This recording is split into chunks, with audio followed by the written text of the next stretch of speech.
The following is a presentation of the Eagles Sports Network. Alongside Carson-Newman women's basketball coach Mike Mincey, I'm Michael Watching here on SeeingEagles.com as we release the 2016-17 schedule. And Coach, very interesting schedule just in the terms of consistency. I don't think there's a stretch where you go on the road for more than two in a row or you play at home for more than two in a row. What does that do for you as a coach, knowing that there isn't a long road trip and there isn't a long homestand?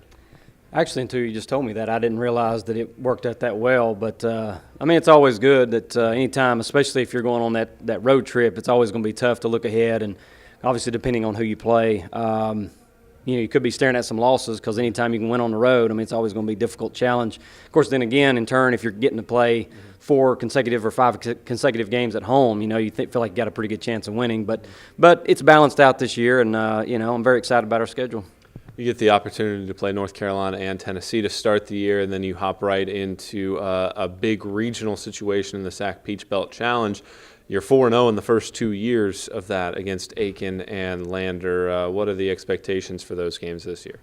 Obviously we want to try and move to 6-0 and win those games, but I think the first 2 years that we've played that, of course we had it at our place first and then at Lander last year, but our kids have really played well in those games, and of course last year the Aiken game was very physical, and wouldn't say we played particularly well. We won the game, and then of course against Lander is probably about the best we shot all year. Played really well down there, and that was probably one of honestly my top 5 wins since I've been a head coach, because Lander just doesn't lose at home, and being able to beat them over there was something certainly that we could build our season upon. And this year it'll be at LMU, so they're both neutral site games. But once again, it's going to be a very difficult challenge for us to go up against those type of opponents first 2 games of the year. The way that the non-conference schedule works out this year, a lot of your games are on the neutral site, as we mentioned, or on the road. Columbus State a couple days after Thanksgiving, and then North Georgia's as well on the road. Those challenges in road games in non-conference against teams that are expected to be high quality in this region, what does that do for this team as you try to learn from those games? As we set our schedule, of course, and this was set the year before because we had Columbus and North Georgia here. But going on the road within our region and playing top competition, it can only help your team. It's going to tell you a lot about your team, especially leading into conference play. Where's our weaknesses? I'm sure we're going to get exposed to some degree. And those games also help you regionally. If you win, it's a lot of points. If you lose, you're still getting points because you're playing, a top-tier team on the road. And then, what's it going to tell about our team?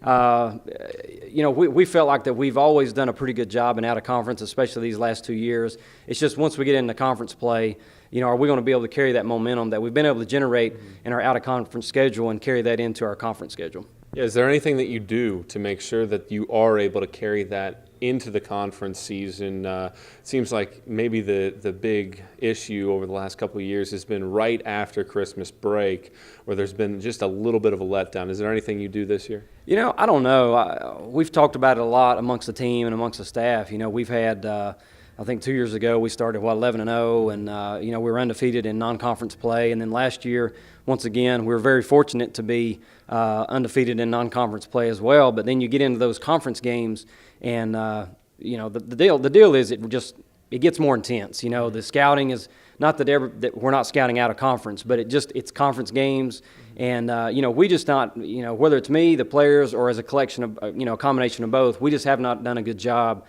Once we get into that mid-January, February of being able to seal the deal, because we've been sitting there nice with good quality wins and out of conference and some good quality wins in conference, and we just give up some games that we probably shouldn't. And so for that being said, the last 2 years, even though we've won, I think, 37 games the last 2 years, we're just not real happy with how we've ended. And a lot of that could be attributed to, our string of injuries that we've had. And so I do think that if we could have that year to where we could stay, for the most part, healthy, I think that would help tremendously. The one glaring segment for me is the end of January, beginning of February, you have 6 of 8 on the road. Despite the way your schedule works out, you do have that one sequence where there is a road-heavy portion in conference play. How critical is it to be in a good spot at that point and make sure that you push through on the road in those situations to try to get one of those home conference games? Well, that goes back to your question earlier about, going on the road and competing. Like, for us, we go play. We start out here next week going on the road to Walter State. It's a scrimmage, But you got to go play in somebody else's gym. You play at Carolina, you play at Tennessee, and then you're talking about going to North Georgia, going to Columbus State, and those are Columbus State in particular. That's an overnight trip. So once we get to that point, hopefully we've been to a lot of different places and we've kind of learned how to get things done on the road. If you can't win games on the road, you can't finish in the top 4, and you certainly can't compete for a conference title. And the SAC will be as strong as ever. The coaches in this league have done a really good job of recruiting. I think in general in D2, I think our brand of basketball at this level continues to rise because we have really good talent, either transferring back to us or just coming to us to begin with as Division II members. And so going on the road and competing at a high level, whether it's a Saturday 2 o'clock start or a Wednesday night where there's typically more fans in the stands, I think a mentally strong team is able to get through that. And hopefully we can break through this year and get through that tough stretch. Coach, appreciate the time. Best of luck this season. Thank you. Appreciate it. He's Carson-Newman women's basketball coach Mike Mincey. I'm Michael Watchering here on SeeingEagles.com.